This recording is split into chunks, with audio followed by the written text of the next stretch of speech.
Welcome to Tammy Nation. Let's go.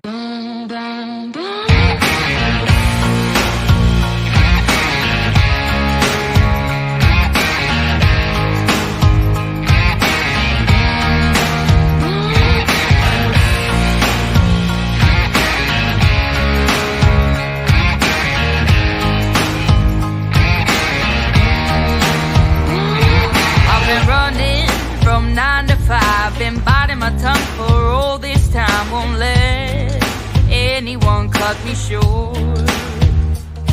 I was thinking this was the way to go, and you put up your puppet show. I say cheers to life. No, I'll be no good man's wife. Just leave me alone.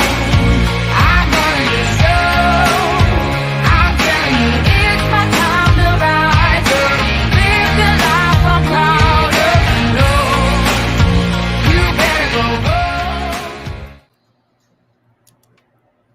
Hey, happy Wednesday afternoon, everybody. Welcome to Tammy Nation this wacky Wednesday afternoon. I'm glad to have you here. Hey, Al Bundy, good to see you. And those of you who are watching but not commenting, it's good to have you guys here too on this little pop-up that I'm doing. I had to stop everything I've been doing today because all this stuff keeps coming out regarding what Georgia, sweet Georgia, my home state, has done to Mr. T. So, hey, Redhausen, good to see you. I had to cover some of it, you guys, because some of these articles coming out and some of these charges on this indictment number 4 for Trump had me laughing. I mean, the breakdown of it is simply amazing to me. So I thought, you know what? It's Wednesday. It's the middle of the day. You know, I have to go on and cover this and just stop what I'm doing. So that's what I'm doing. So I'm going to start it out with saying, once again, thanks for being here, you guys. So there was a new poll out that Trump put out there, and it's from RMG Research, and it's for August 4th or 11th through the 14th, and it's regarding the 2024 National Republican primary. Well, the numbers are in, and Trump is at 60%, you guys. 60%. He's in the lead for the NPR or NRP. Ramaswamy is at 13%. So what does that mean? It means that DeSantis has dropped down to third place with 8%. And Trump had this on his Truth Social today. He said to DeSantis, he said, it's time to go back home, Ron, to Florida. And he says, and work on the insurance costs, which are the highest in the nation. And with that being said, he put out an article that is from Newsweek 90 from July 28th of this year. And it talks about car insurance premiums in Florida have surged by nearly 25% since Ron DeSantis won the election in 2018, according to data obtained by Newsweek. So basically it says that the cost of car insurance has significantly increased in the past year, with the U.S. Bureau of Labor Statistics Consumer Price Index reporting that premiums have jumped by 17.1% from 2022 to 2023. They're saying that it's inflation, supply shortages, an increase in the severity of road accidents, and climate change. So they're saying that in 2018, the same year when DeSantis defeated Andrew Gillum for the governorship in the Sunshine State, the average insurance cost in Florida was $2,050 a year for full coverage. And it was already among the 3 most expensive in the nation, still following Michigan and Louisiana. But to the latest report and data from Insure, Florida currently has the highest car insurance rates in the country, with an average annual premium of $2,560 for full coverage. And then Louisiana comes next, Delaware, Michigan, and California. So what they're saying in this Newsweek article, that means that since DeSantis became governor, Florida's car insurance premiums have increased by 24.8%. So I think it's pretty funny that DJT not only comes out with stating how much DeSantis has dropped in the polls here, that he has bigger fish to fry, since he's obviously not going to fry the fish of running and being a candidate, right? So he said, go back to Florida, Ron, buck it up and wrap it up. And Swami, Swami, that's pretty interesting to me. That name is really a tongue twister, but has surged ahead of DeSantis. I mean, 8% DeSantis has dropped down for him. We all know how he was favorable. Everybody loved him, thought he'd be great. But, time will tell how these people are. They behave. If they act one way, but say another thing, people aren't going to buy it anymore. So I thought that was pretty funny. And I love that Trump is keeping a sense of humor and a sarcasm with all the stuff that he has going on. It seems like he can handle so much stuff. And other people, you know what? They start off, even if they start off with a charge, they end up collapsing and failing. And it never fails. Also on Truth Social today, Trump is reposted. And you guys, some of this stuff has just been posted in a matter of the last half hour or so. So I find it pretty interesting. But Paul Sperry said that Georgia state records show that Fulton County DA Fannie Willis, whose father was a member of the Black Panthers, has contributed over $6,000 to the Georgia Democratic Party and candidates. Also, former prosecutors point out that Fulton County DA Fannie Willis went as far outside her lane by including other jurisdictions in her indictment against Mr. T, including Pennsylvania, Arizona, and Michigan.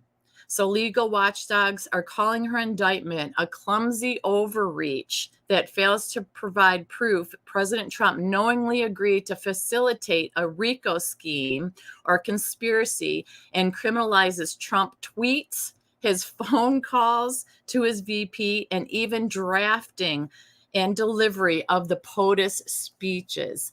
And we all know that phone call has been out there. We've heard that phone call. And when they played the full clip, Mr. T really didn't say or do anything wrong in that phone call. It's just amazing to me that they're going after him in Georgia here. It's incredible to me, but we kind of thought that was coming next, didn't we? So there's some article information I want to pull up about the breakdown of this indictment and what they're doing.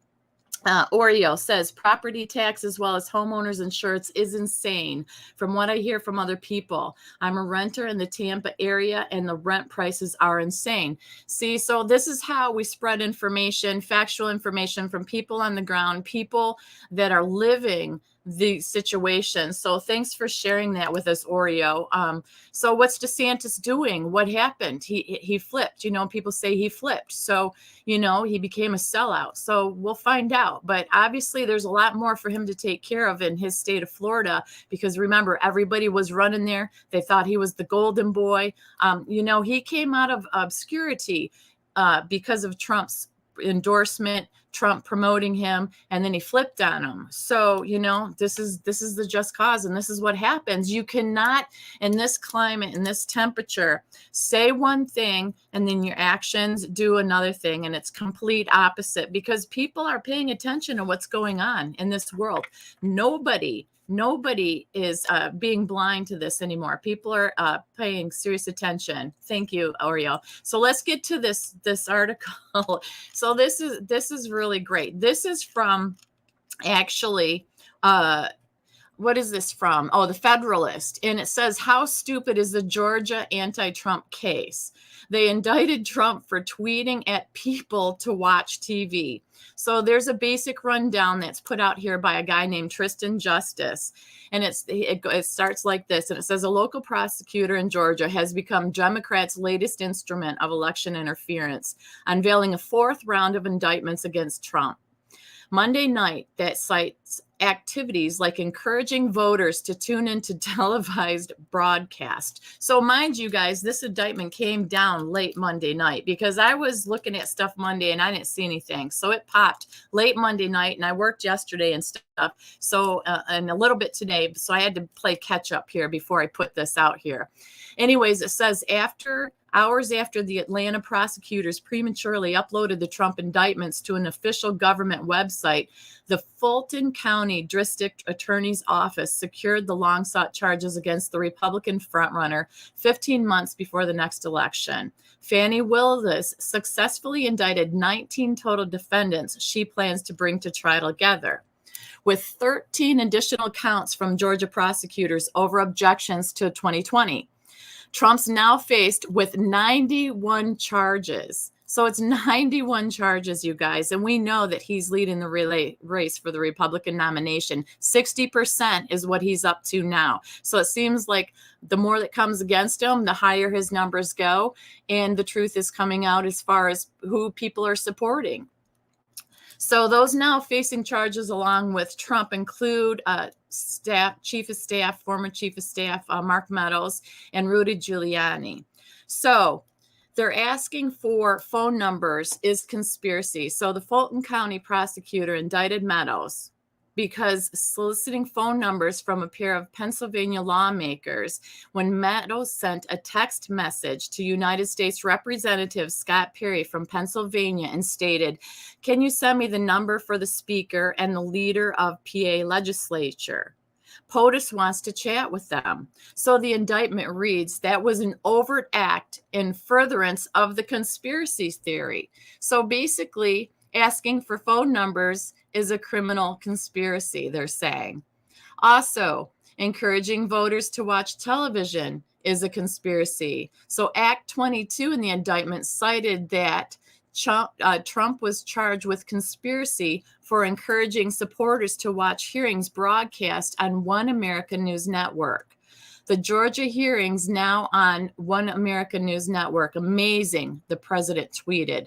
This was an overt act in furtherance of the conspiracy, the indictment read. And then Act 100 of the indictment faulted the president for encouraging supporters to tune in to Newsmax. So this is really crazy. As you look through this breakdown of this, it's absolutely insane. Hey, Christopher, it's good to see you. Hey, Cam Lamb, it's good to see you. Okay, Cam, what did you say? DeSantis didn't flip. He may be running a stupid campaign, but he's right in saying Trump should have fired many people. That's just the truth. Yeah, I'm not saying he should have, hindsight's 2020. I'm not saying Trump is perfect by any means at all. I'm just saying everything that's coming out and listing these indictment charges and what they're charging him with, to me, is absolutely ridiculous. Now, you can't argue the fact that if insurance rates are going up and DeSantis isn't doing what he said he was going to be doing in his state, that should be looked at too, because I know, Cam, you're a Florida person, so you probably are paying close attention to what's going on in there. So if everything's rising there, we have to ask what is going on and why. And I'm just stating that things were so much better when T was in office. And we look at I call it the dumpster fire. It seems like every day there's a different fire burning somewhere, and it's hard to keep up and pay attention to. So when these little informational facts come out, I like to put them out there. But Dems know this won't happen. Trump will request to take it to federal court, and boom, it's to try and keep him out of campaigns. Yeah, I believe a lot of that is true, and it's distraction, of course. But Georgia, we know Georgia isn't the most up and out, straight-laced kind of state. A lot has been going on here. It's been in the forefront, like Arizona, even Michigan. So it's interesting that Georgia came through and did this. Some more stuff that they're talking about, you guys, says that Act 101 of this indictment says that another tweet that encouraged supporters to tune into Right Side Broadcasting Network as an act of conspiracy. So that's ridiculous. Grassroots campaigning apparently is a conspiracy because Act 38 of the indictment charges Giuliani for retweeting Patriot Call to Action that encouraged voters to call their members of Congress to advocate for their cause. The tweet stated, "Georgia Patriot Call to Action. Today is the day we need you to call your state and House reps and ask them to sign the petition for a special session. We must have free and fair what's in Georgia. And this is our only path to ensuring every legal vote is counted." This was an overt act in the furtherance of conspiracy, the indictment read. So that's absolutely ridiculous too. You're not allowed to do that. Also, defendant David Schaefer was indicted for reserving a room at the Georgia Capitol on December 2020. It was used for the meeting of the alternate presidential E-word. I don't want to say too many of that and get in trouble, but it was declared by prosecutors an overt act in the furtherance of the conspiracy as well. Seeking signature verification. Act 32 of the indictment charges Trump for calling Georgia state leaders to ensure signature verification and call a special session. According to Willis, the December 6, 2020 tweet was an overt act in furtherance of the conspiracy as well. So the Georgia indictment says that advocating for a robust signature verification is a conspiratorial criminal act. This is all crazy. It makes me laugh. I mean, if you don't laugh, you're going to cry. Encouraging someone to attend a hearing is conspiracy because Act 45 of that indictment faults defendant Michael Roman for requesting an unidentified, unindicted co-conspirator to encourage co-defendant Misty Hampton to attend a House committee hearing in Georgia on election fraud. So this was an overt act in furtherance of the conspiracy, the indictment read. And it seems like there's a pattern here, right? So encouraging special legislative sessions. Act 28 of the indictment says that Trump meeting with the Pennsylvania House Speaker to encourage a special session of the Assembly was an act of furtherance of the conspiracy. And it goes on and on. Phone calls to lawmakers are conspiracy. So we all know about Trump's call, right? And it says Trump made 2 phone calls to President pro tempore of the Georgia State Senate, Butch Miller. The 2 calls dated December 3rd and December 26, 2020 were an overt act in furtherance of the conspiracy indictment. So these are some of the charges, and to me they're absolutely ridiculous because why? Trump had a right to ask about the results. Trump had a right to have the process looked into. He had reasons he's stating why the results should be looked into. And, if you remember, Rudy Giuliani went around with Jenna Ellis pointing out some of the abnormalities that went across this country and all the different counties, given details with each location. So my thing is, how can you indict somebody, the president, for doing something like that? Aren't we allowed to ask questions about it? Isn't it supposed to be fair and honest? And if there's discrepancies that are brought forth that are legitimate, shouldn't they be heard and listened to? Because we know that some of these weren't even listened to. Some of them were ignored. And my opinion is that when you're a truth teller and you have the details and you have the facts on your side, you're very confident and strong, and you're going out there and you'll keep fighting that battle and you'll keep, fighting for what's right. When you're shady and you don't have details and you just have emotion and you're yelling and screaming and ranting and raving and saying, just move on, we need to get on to the next time, we have things to do. That to me is suspicious. That's shady people, because the bottom line is we're here in one country. We all want the same thing, fairness, right? We want to make sure when we vote for somebody that our vote counts. And it's not, to me, it's way past the left or right. It's about the fairness and the transparency. It is not about hiding anything. Remember, we were told the machines would not be able to be hooked up to the internet. Guess what? They're hooked up to the internet. We've seen that. We've seen 2000 Mules come out. We've seen the work that Catherine and Greg Phillips have done, True to the Vote. And, basically, it's taken a lot of time for this to come to fruition, because everything that has been done differently in each county and each state. There was no direct path from one A to B. It was zigzagging all over the place. And we have seen that. And some people were saying, well, there's not enough to make a difference. There's not enough for that. Well, why wouldn't we have the right to see that? Why wouldn't we have fair coverage out there? So and Abrams, the same thing. I personally believe this will give Trump a huge edge if Dems keep him jailed without bail. Yeah, I think things are heating up, and I think people need to educate themselves, be ready, and realize they're probably going to do that. Actually, Trump is supposed to come out with a presser at 11 o'clock a.m. Monday that is supposed to give proof of the fraud stuff. And then also, if you guys don't already know, Lindell is having his event again in Missouri as we speak. It started today. It's the one Cam and I went to last year.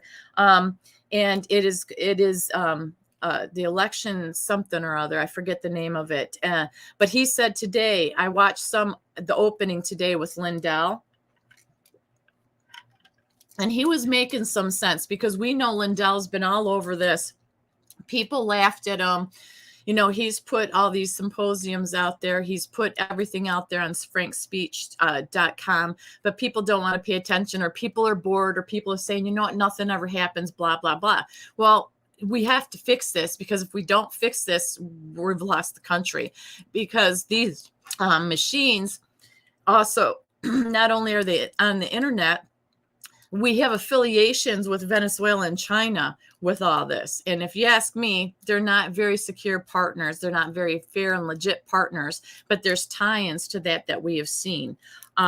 So Lindell was saying today that really it was too soon before for all this to come out and happen and try to be resolved, that they had to show everything in the detail, because you can't have any kind of doubt when you're going forth with something like this that is a major thing. And like I said, it's not just left or right anymore. This is about this country and what's going on and who's in charge, why they're in charge, what they're doing to stay in charge, who's in it with whose hands are holding each other, and whose pockets are being lined, because we know it's not Americans, right? We know that we are suffering the consequences of all of this. So Lindell was saying that things, that it's too soon. We would have lost the country had we tried to resolve it back then. Things would have gone differently in 2020 had we tried to resolve it prematurely. But he said that we have to have all the details, all the issues exposed. And I believe him. I was there last year, didn't make it this year. But as I reflect on everything, and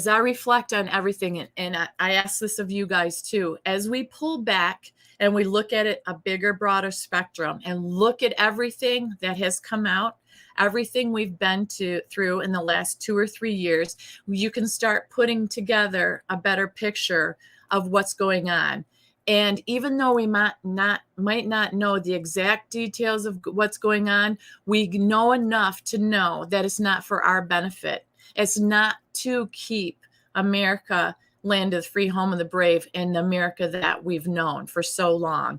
And yeah, this has been happening on and off, but now it's at a whole new level. And we have to ask ourselves why. Redhausen said, if they're doing this to T, they definitely need to throw the book at Stacey Abrams, 14th Amendment violations galore. Yeah, and that's the whole thing. It has to be fair all across the board. I don't care if you like T or like Biden. I really don't care anymore. It's not about that. You have to ask yourself, what is the end game? What is their end game? Why are there people hiding it and keeping it and saying, you need to move on? There's nothing going on with what happened in 2020, that the machines are safe. We can go back. If everybody really wants it fair, why can't we just go back to pen and paper and just have it, write it in same day? Eliminate all these problems. Remember that we had problems with Chad years ago, the Chads, the hanging little things from the ballots, right? Why can't we just go into showing ID, who we are, voting, and eliminating all this mail-in stuff, eliminating the harvesting and all this stuff, eliminate the whole computer system, all the digital stuff? It's very simple if you ask me. You just go back to it, just like you learn in kindergarten how to write. You tell the truth, you put it in there, because so much has come out about people that were deceased that were voting, people that were voting in all different states. It's so insane anymore. It is so all over the place with so many different levels that why not simplify it? Why not do that? I just don't understand it. if they're doing this, oh, Mike Lindell, Pillow Talk, perhaps. Yeah. I don't know. You know, this is what I say to you guys. After all this time and these years of what we've gone through, when you've got Lindell out there, the man was already famous. The man was already rich. The man has one hell of a comeback story. Why would he bother to keep doing this and spending all this money, time, and effort, risking his safety, his family, his friends' safety? Why? Answer me that. Why would he do it? Is he just an egomaniac? Why? He can go off, and I always say this about T too. Anybody that is putting their livelihood and their lives and their reputations on the line when they're multimillionaires and billionaires and they could go off and live quietly, ask yourself, why are they still in this 2 and 3 years later? And I come to the belief that it's because they love this country, they love America, and they love what it stands for. And it's because of what America is they got where they are because of the freedoms that we have. When those freedoms are taken away, we become like a Venezuela. And I don't think there's anybody out there that wants that.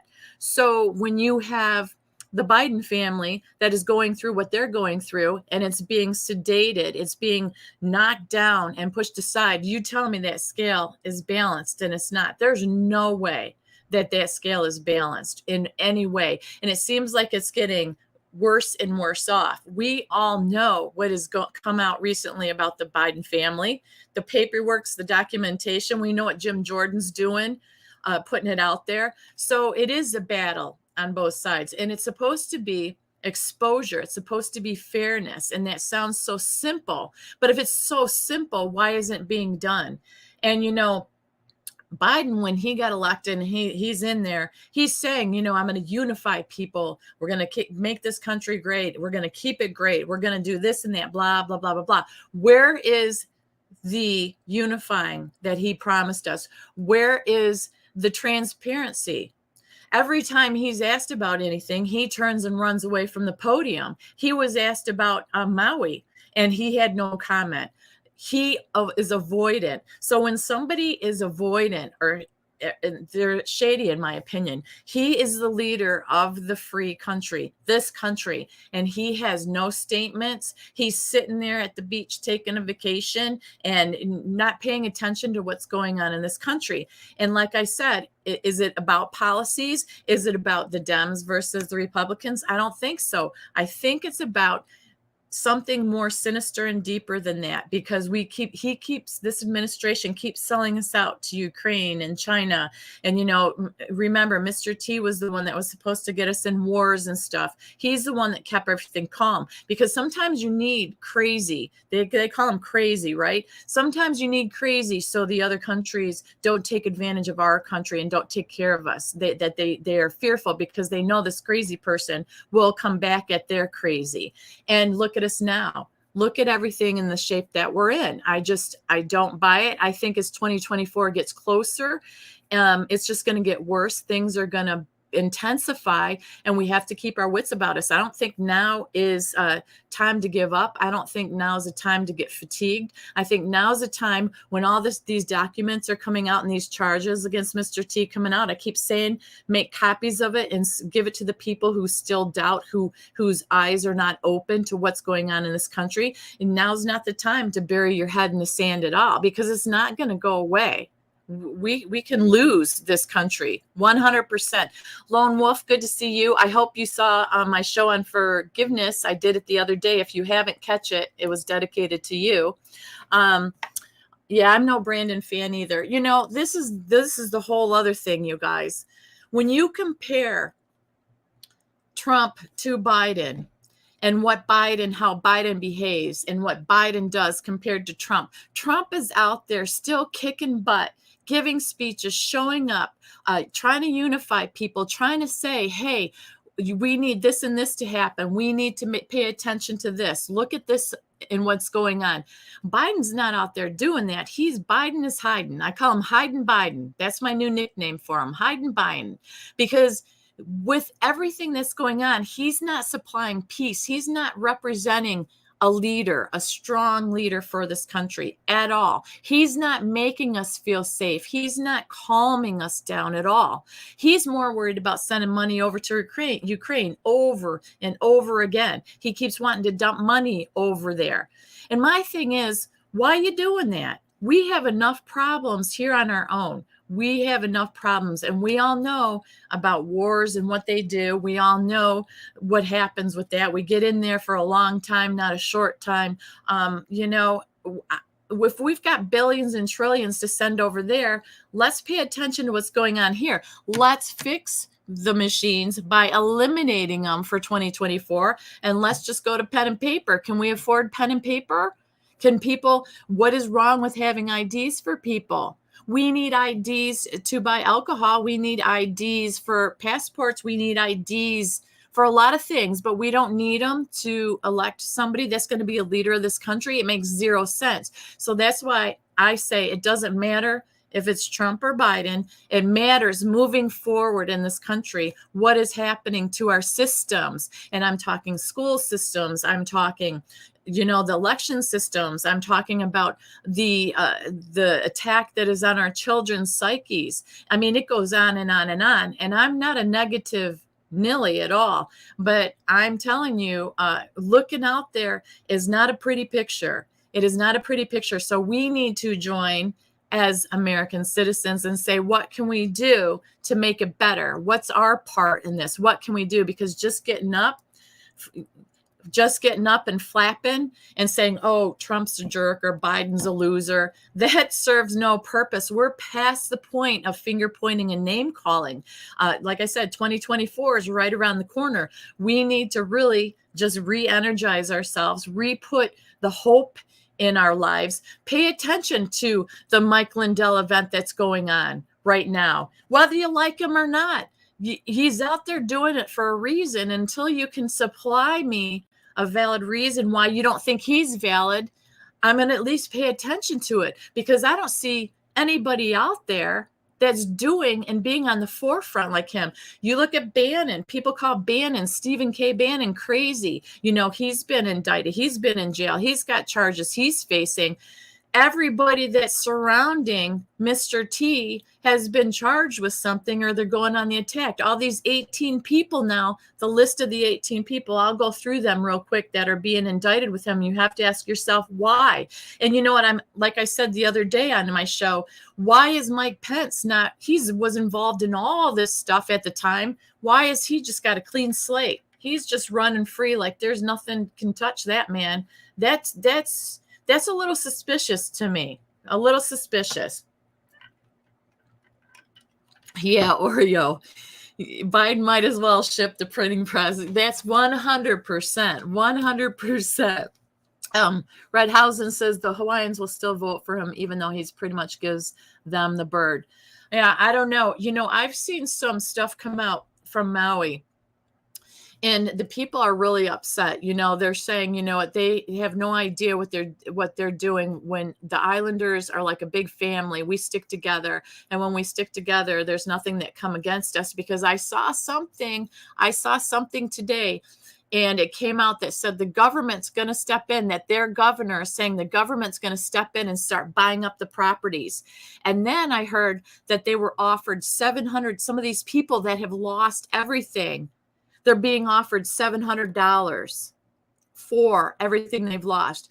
So you tell me, Biden doesn't go in and fly in or say anything and have this big, huge, hey, we're going to help you, we're going to send help, all this stuff. He's saying $700, and then the government's coming in to buy up the land.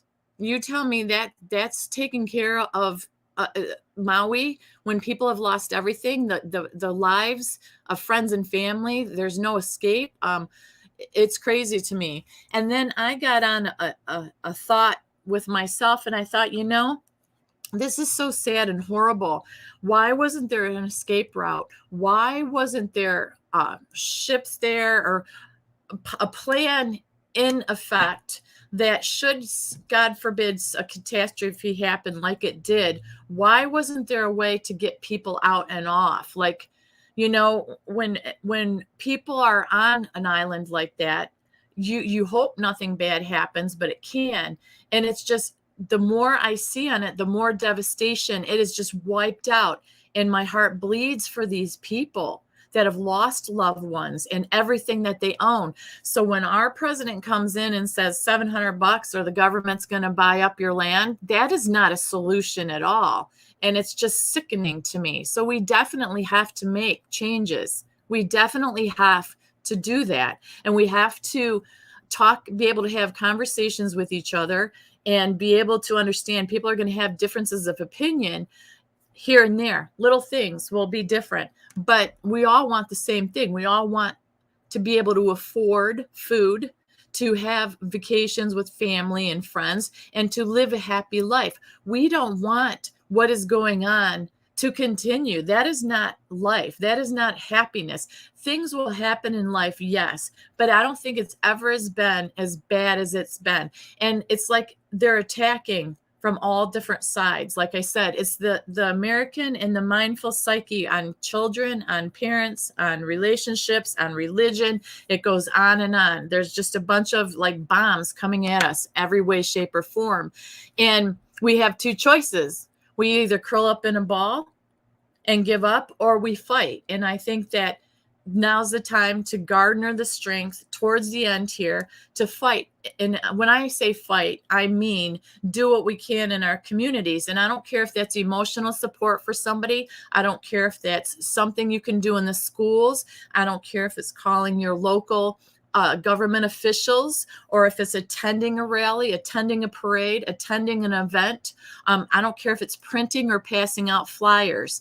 We can all do something, and now's the time to do it.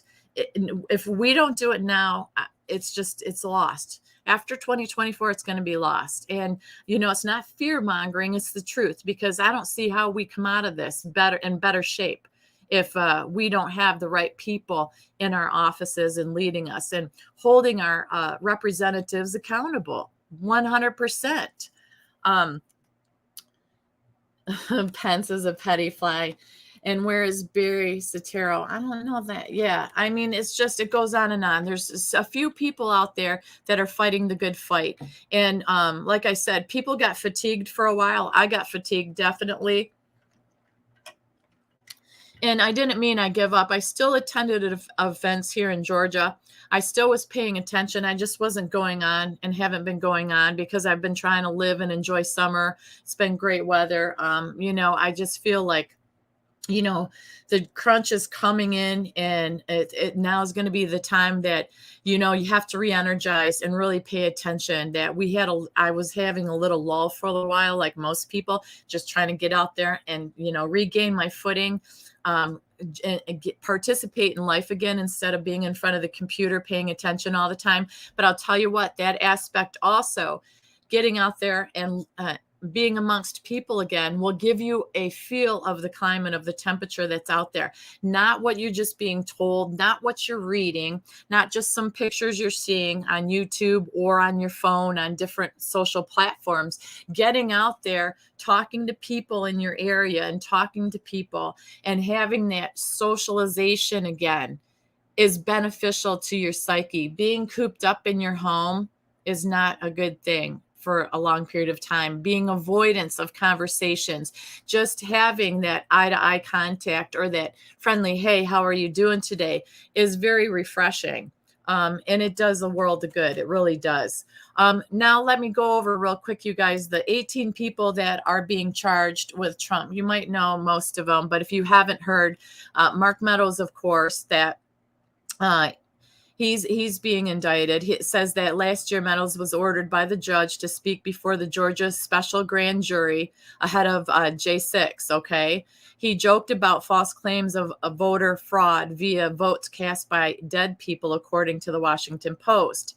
But after the J6, he went largely off grid, particularly amid evidence and testimony of his actions that day, causing some to speculate he has played a role in special counsel Jack Smith's investigation. So he also faces charges of solicitation of violation of oath by a public officer.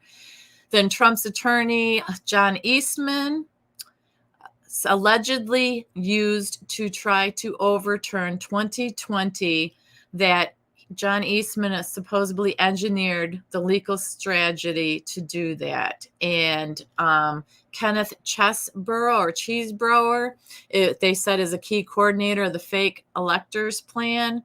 He faces 7 charges in connection with efforts to keep Trump in power. This is crazy. And efforts to keep him in power. Wow. Anyways, Giuliani, we know. And what about Giuliani, you guys? Because he's facing 13 charges. And I'll tell you what, Giuliani, remember, he was America's mayor. You know, he cleaned up New York with the mafia and the mob and stuff. And then through 9/11, you know, he was a hero. And all of a sudden, the next thing you know, people are mocking him and making fun of him and saying, you know, and laughing at him. I remember there was a video that came out, you know, that they were pushing in the media because his hair dye was leaking down on his body at these different meetings he was having with Jenna Ellis when they went across the country and were exposing different things to the local politicians about what was going on in their counties and with the voter stuff. And I thought, how do we do that as a society? That a mayor that was so outstanding and did wonderful good things for a city and cleaned it up, we turned on him and we started mocking him and making fun of him for hair dye that was running down his body. How petty is that? How wrong is that? And yet here Rudy is still out there fighting the good fight. He has his YouTube show on all the time. Every day, I think it is. You know, he brings the facts with it. He knows a lot of details. Obviously, he's on the inside. And I just think it's shameful of the way people treat him and mock him and make fun of him, because he was so good at one time and we loved him at one time. But if they say that's what we like to do in society, right? We put people up and we bring them up high just so we can knock them down. And that's tragic. And then Jenna Ellis, I know people haven't thought much of her lately, but at the time they did. But she's facing 2 charges, racketeering. She's also charged with soliciting a public officer to violate their oath in connection with her attendance at the Georgia Senate Judiciary Subcommittee hearing, the first of 3. So that's what her and Rudy were going along doing. And then Ray Smith, he was a member of Trump's legal team. He also appeared at all 3 of the hearings. He's being charged. Jeffrey Clark, also, he's not a lawyer of Trump, but he was tapped by Trump to fulfill a vital role, planning to appoint the Justice Department attorney as general attorney for the DOJ, so he could launch an investigation into his baseless claims of e-fraud. That's what they're saying about him. Robert Shealy, he's an attorney. He faces 10 charges in connection with the alleged plot, along with sole perjury of the indictment. Michael Roman served as the director of the Election Day operations for Trump's 2020 re-election campaign. He's facing 7 charges in connection with the fake elector scheme, for which he allegedly helped coordinate logistics. It's amazing with this because we all know about Hillary and what happened with her and all the stuff they pulled out about her and Clinton's and their foundation and everything on them. There's all this documentations with dates and times and all this, and some stuff's being done. They're trying to put it through, but we're seeing that nothing's done. But we've got all this on Mr. T and his people. Stephen Lee is charged with influencing witnesses, supposedly. Harrison Floyd is the leader of the Black Voices for Trump. He allegedly tried to convince Fulton County election worker Ruby Freeman to make false statements, they're saying. Travion Cootie is a former publicist for rapper Ye and is charged in connection with pressuring Freeman to make false statements about her role in helping administer the election. And then 16 pro-Trump individuals met in the state capitol December 16th. They're calling them fake electors, and signed documents purporting to be Georgia's presidential electors despite Joe Biden's victory. So those people. Sean Still was a Georgia Republican Party official who signed the Electoral College documents. David Schaefer, who served as the chairman of the Georgia Republican Party, was another individual who signed the documents. He faces the same charges as Still an additional count of making false statements, supposedly beyond his alleged involvement in the elector's scheme. Schaefer is accused of lying to Fulton County prosecutors during 2022 in an interview by saying he didn't call the other fake electors to notify them of the state capitol meeting, and indicting that court reporter was not present at the meeting. So that's some of them. So this is the thing. This was an article by The Hill. So you can go find that article, and this is the kind of stuff that you can share amongst people. And then you have legitimate details of what's being charged, who's being charged for what. Because like I said the other day, this came out yesterday. It's hard to keep track of all of it. And when you have conversations with people, sometimes it goes in and out their head. They don't want to believe it. They don't want to see it. But when you can lay a piece of paper in front of them, or you have the detail on your phone, you take screenshots and you say, read through this, they can't really deny that. So that's my opinion of the next step that we need to do, because sometimes just trying to have conversations doesn't work so well. It doesn't work so well. So that's about what I had for today, to pop on and give all this information, this updated information out. And like I say, if we just take a step back and try to reflect on what we realize is not really a left or right issue anymore. It's about the very life I feel we've known in America for our lives. I feel like it's fading quickly. I just believe that we really need to stay in this fight, and we need to stay alert, and we need to stay strong to keep America the nation that we love, for our kids, for our grandkids. I'll say that forever. It's always for the generations that follow us as well. And we have to be examples for our children and our grandchildren. We don't want to sit back and say, yeah, we knew things were falling. We knew things were corrupt. We knew things weren't going so well. But you know what? We're going to leave it up to you to deal with it. As parents, as grandparents, as lovers of the children of the next generations, it's, I believe, our duty to do this for them, to show them the way, to make sure stuff like this doesn't happen anymore, and to be this leading, shining example that this country deserves and that God would have us be. So with that, I'm going to say thank you guys so much again for showing up, and I'll talk to you guys soon. It seems like I said, things are intensifying. Stuff is popping out so fast. I'm sure there's a bunch more stuff that has popped out in the last half hour since I've been on. But it's an interesting ride. It's an interesting journey. It's an interesting time to be alive. It's not a time to be afraid and stick your head in the sand. It's a time to stand up, stand out, and be loud. Have a loud voice and share your differences and hold those conversations that need to be held. So with that, I'm going to say, love you guys. Peace out. I'll talk to you soon on the next one. Bye.